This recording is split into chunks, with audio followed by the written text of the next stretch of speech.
courtly love to Arthurian romance.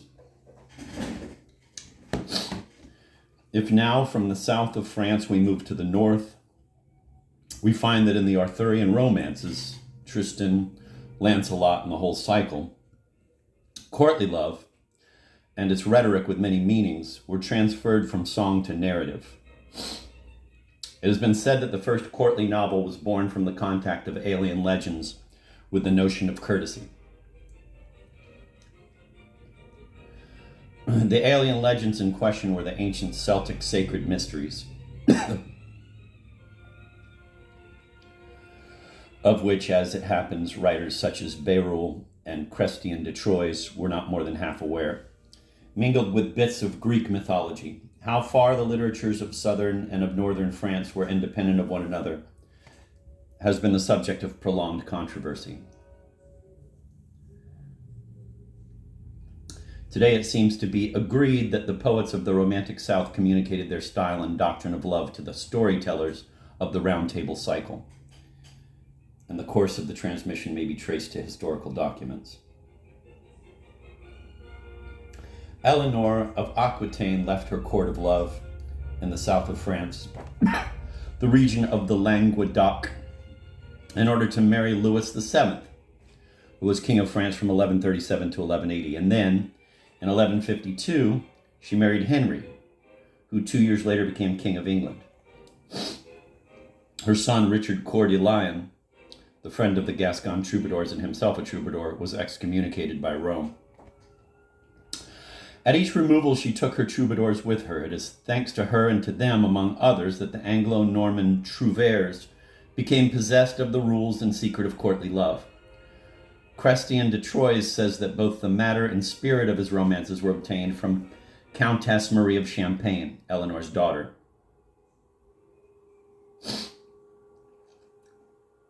Christian wrote a Tristan romance, the MSS of which, the manuscript of which has been lost. Beroul was a Norman, Thomas an Englishman, and reciprocally, the Tristan legend became known over a considerable part of southern France. So rapid an interaction can be accounted for by the existence of a former connection between the south of before, the Cathars, and the Gaelic and Britannic Celts. It was noted earlier that the religion of the Druids, whence Philids and bards derived their traditions, taught a dualistic view of the universe and made woman into a symbol of the divine. Now the Christian heresy of the perfect drew certain features of its mythology from its Celt-Iberian background. It was only natural that in the hands of the poets of the north, this mythology should have been invested with darker and more tragic colors. Tyrannus, god of the stormy sky, takes the place of Lug, god of the sunlit sky. And although the courtly doctrine picked up and revived former Aboriginal traditions, it was nevertheless something that the trouvères had learned, not something they had grown up in. That is why they often misinterpret it. For that matter, it is extremely difficult to bring out the causes or to estimate the precise bearing of their misunderstandings. Are they due to a defective initiation? Was the tradition imperfect, or was there a heretical tendency within the heresy itself, a more or less sincere attempt to get back to orthodoxy, particularly in the case of Christian de Troyes? Or was it simply that there had been a profanation of courtly subject matter, which the trouvères seized upon none too scrupulously, and directed to other ends than those of the troubadours? Pending some thorough research into the matter, let me point out that a number of the Britannic romances turn out to be more Christian and others to be more barbarian than the poems of the troubadours. And yet, indisputably, it is by those poems that all of them were inspired. We do not know if Christian de Troyes thoroughly grasped the rules of love which he was taught by Marie of Champagne. We do not know to what extent he wished to make his romances secret chronicles of the Church of Love, or mere allegories of courtly morality and mysticism, as I now incline to believe. It is easy to see why there is an absence of written evidence here. Many interests must have joined forces to prevent the heresy from being spread. And the heresy on its side wished to remain esoteric. Obviously, however, Christian de Troyes distorts the meaning of the myths he recounts. In the Lancelot romance, which dates from about 1225, symbolism and allegory are obviously both present. However, incongruous are the elucidations with which the author follows his account of each episode.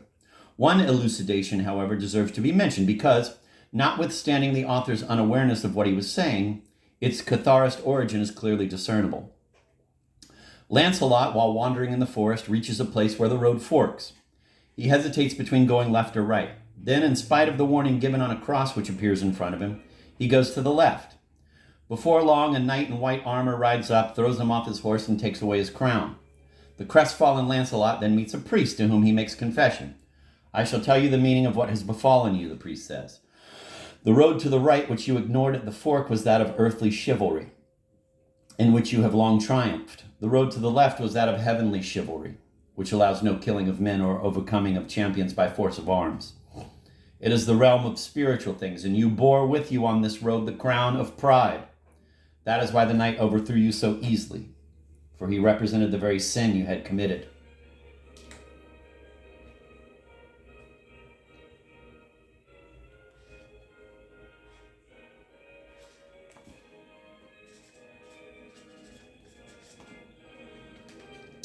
After that, literary historians are at liberty to talk about incredible adventures, easily contrived marvels, touching ingenuousness, primitive freshness, and so on. A little more penetration would lead us to see, on the contrary, that the real barbarism is displayed in our contemporary notion of the novel, which we are quite content to take as a faked photograph of events without significance. Whereas Arthurian romance was knit by an intimate coherence of which we no longer possess so much as an inkling. Actually, in these wonderful adventures, nothing whatever is without its meaning. Everything is symbol or delicate allegory, and only the ignorant stop short at the apparent puerility of the tale, this puerility being intended, of course, to conceal the underlying meaning from the superficial glances of the uninformed. In another passage, the knights, having taken Holy Communion, give one another the kiss of peace, according to the Eastern Rite, which the Cathars appear to have taken over.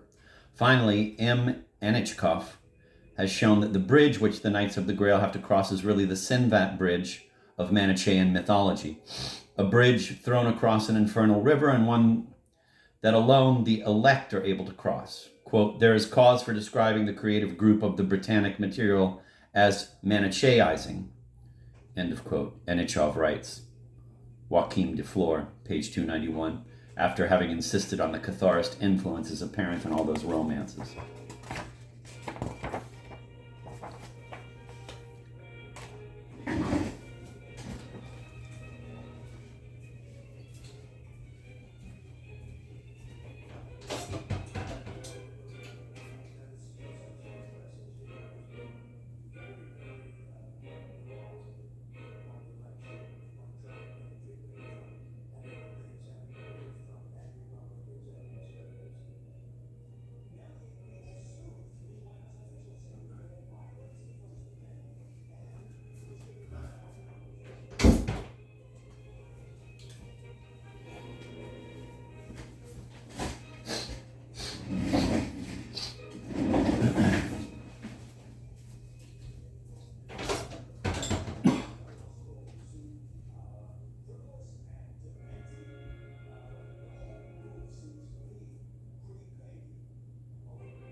But even if the trouvères were inferior to the troubadours in mystical wisdom, their romances did not consist merely of errors. They dealt with a new theme, that of physical love, the theme of the fault. The writings of Christian de Troyes are not only love poems, as has so often been said, they are also genuine novels. For unlike the Provençal poems, they take the trouble to describe the betrayals of love instead of merely expressing the passionate surge in its mystical purity. The starting point of both Lancelot and Tristan is a sin against courtly love, the physical possession of a real woman, and hence a profanation of love. It is owing to this initial fault on his part that Lancelot fails to find the Grail and is humiliated countless times while wandering along the celestial way. He has chosen the earthly road. He has betrayed mystic love. He is not one of the pure. Alone the pure, true savages such as Bohort, Percival, and Galahad can be granted initiation. Clearly the account of his wanderings and of the penalties he suffers required the narrative form, not that of mere song. In Tristan, the initial fault is painfully redeemed by the long penance which the lovers undergo. That is why the tale ends well from the standpoint of Catharist mysticism, that is to say, why it culminates in a double self-inflicted death. In an analysis of the erotic magic of the Grail cycle in Lumière du Graal, 1951, a collection of 20 studies by various authors, René Nelly puts forward some observations which may usefully be set beside chapter 10 of this book too. He writes, quote, "This erotic magic was inspired first of all by a belief that the female body displayed by its mere presence certain supernatural powers, the same that were attributed to the Grail. The Grail rejuvenated those who contemplated it. It was also due to faith in an occult force which resulted from a repressed carnal transport. Pure love was understood to be one that remains pure in perilous circumstances, though these be provoked, and that applies the energy of this desire to higher ends than copulation. Pure love allowed every carnal contrivance save the act. Retained love was indeed initiation into a femininity, not to be seized by the carnal senses," end of quote. The author seems to have penetrated the, quote, tantric, end of quote, quality of courtly love. More truly, I think, as it is manifested in the Arthurian cycle, than it is the poems of troubadours, than it is in the poems of troubadours. From Celtic myths to Arthurian romance.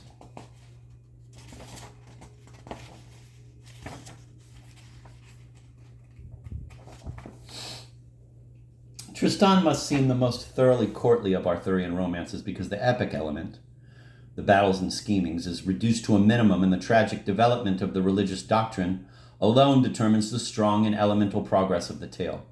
But Tristan is also the most Arthurian of courtly romances because it incorporates religious and mythological components that are plainly of Celtic origin to a much greater extent than do the romances of the Round Table, and in a way that renders these elements sharply identifiable.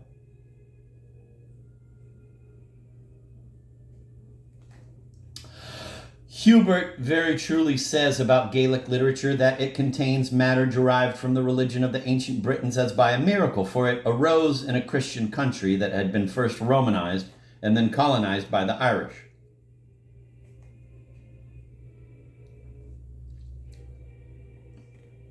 Nevertheless, the miracle is attested by a large number of the incidents exploited by Bérulle and Thomas.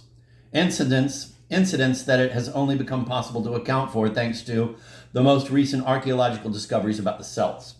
Actually, the religious matter has such vigorous, poetic power that its survival is easy enough to understand, even in a world which had lost the Druidical faith and forgotten the meaning of the Druidical mysteries. The cycle of Irish legends contains many tales about a journey which the hero undertakes to the country of the dead. This hero, Bran, Cuchulainn, or Oisin, quote, is attracted by a mysterious beauty, end of quote. Quote, he sets sail in a magic ship, end of quote. And he lands in a wonderful country, quote, in the end he wearies of this land and wants to return home. It is in order to die, end of quote. This evidently is the source of the wounded Tristan's first aimless sea journey, which results in his finding the magic balm. Other situations in the Tristan romance have fairly close prototypes in the stories of the Irish cycle.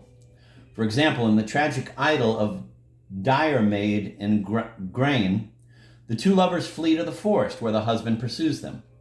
In Bale and Ailinn, the lovers arrange to meet in a deserted spot where death has preceded them and prevents their coming together. for it had been predicted by the Druids that they would never meet in life, but that they would meet after death and then never be parted again.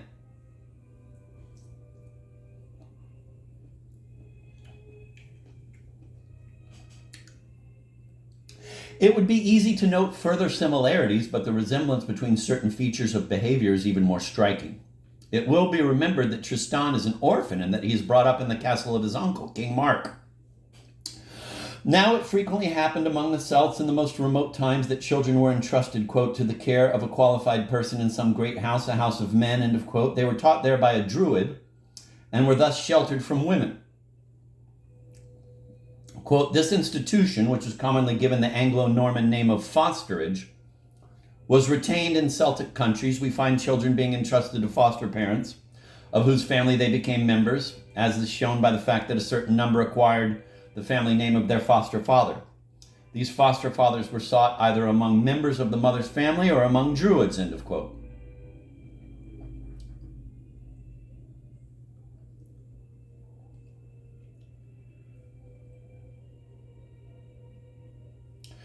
In the same way, Tristan, who was brought up by Mark, his maternal uncle, becomes by fosterage the king's son. Psychoanalysts will not fail to look upon the unhappy affair of Tristan and Iseult as the consequence of an Oedipus complex. But foster fathers sometimes had as many as 50 legal sons, so that the link was rather weak. And also, as many documents testify, incest was permitted among the Celts.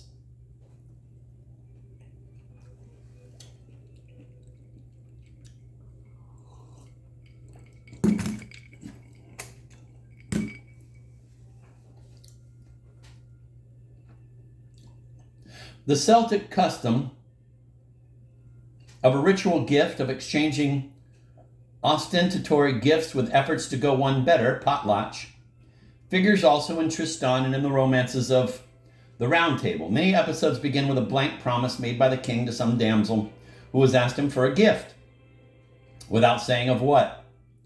As a rule, the damsel wants some highly dangerous mission undertaken. Quote, tournaments, end of quote, Hubert says. Quote, certainly formed part of this vast system of competition and of going one better, end of quote. Further, it is well known that Celtic youths, on reaching puberty, that is, at the time they left the house of men, had to accomplish some feat, the killing of a stranger or some prowess of the chase, in order to win the right to marry. The battle with the Morholt in Tristan is the exact reproduction of that custom, although in the romance there is no allusion to its sacred origin.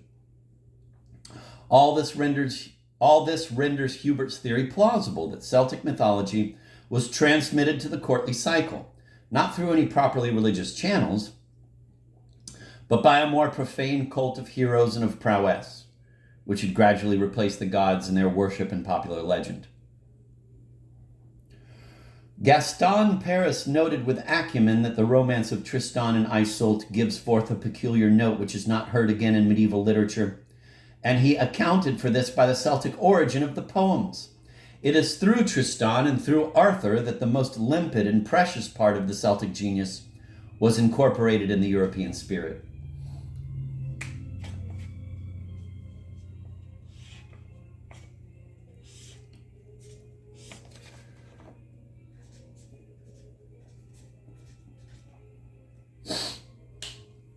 I'm going to reread that.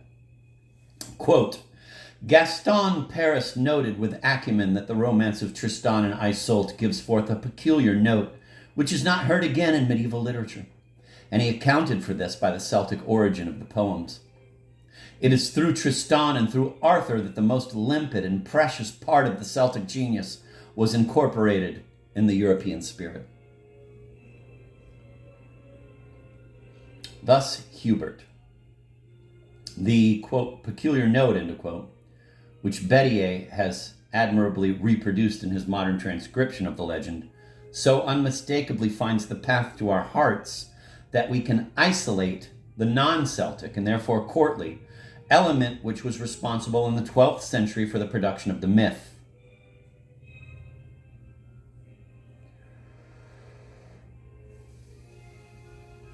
What differentiates an Irish legend from the legend told by Beirul and Thomas is that in the former, what brings disaster is an entirely external fate.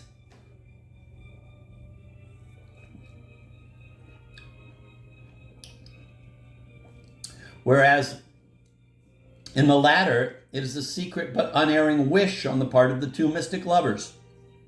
In Celtic legends, action and resolution are determined by an epic element. In courtly romances, by an internal tragedy.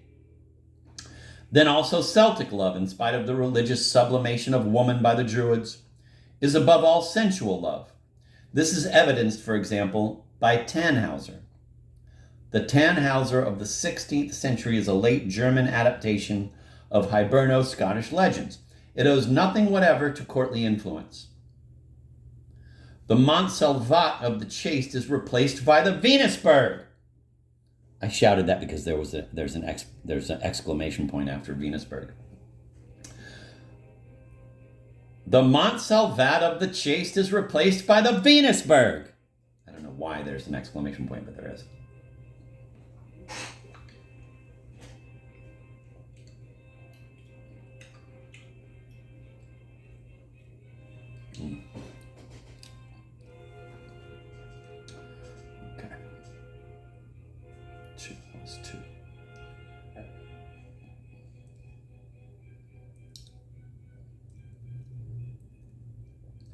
The fact that in some legends this love is secretly at war with Orthodox religious love and is thus compelled to express itself in esoteric symbols helps us to see how it came about that the Britannic background was so easily absorbed into the symbolism of the courtly romance, but the analogy remains theoretical, although it has doubtless encouraged the modern tendency to confuse Tristan's passion with mere sensuality. A couple of quotations from Thomas, the most self-conscious of the authors of the 5 early versions of the legend, will be enough to show how original the courtly myth is. The cohesive principle which courtly mysticism gave to the religious, sociological, or epic elements that had been inherited from the old Britannic background is expressed and expounded in a language astonishingly modern. The principle is that suffering, considered as an ascesis, has to be loved. Suffering is indeed the beloved pain of the troubadours. Tristan, on the night of his marriage to Iseult of the White Hand, faces the most cruel of struggles within himself, for he cannot decide to possess his wife. Iseult, as Blanche's manes, he desired for her beauty and for her name Iseult. For the beauty alone that was in her, he had not desired her if she had not the name Iseult, nor for the name without the beauty. Tristram would fain have vengeance, yet for his malady he seeketh such vengeance as will double his torment. That's from the Romance of Tristan and Iseult by Thomas of Britain, translated by Roger Sherman Loomis, New York, 1931. By the very fact that Iseult of the White Hand is now his wife, he must not and cannot any longer desire her. And the good that he hath were not his, he had not despised it in his heart. But that which it behoveth him to have, he may not heartily love. But that which it behoveth him to have, he may not heartily love. If he might not have that he hath, he had longed to win it. He would think to find it better than his own, and for this cause he may not love his own. This befalleth many men, when such things they do, to escape and deliver and avenge them, as thereof cometh great harm. Often they do of purpose things whereof they endure sorrow. I have seen it betide unto many that when they may not have done their desire or thing that they love, I have seen it betide unto many that when they may not have their desire or thing that they love, they strive unto their utmost power. Of their distress they do such deeds whereby oft times they double their grief. Whosoever doth that he desireth not to do, because that he may not have some good thing, doth his will despite his desire. End of quote.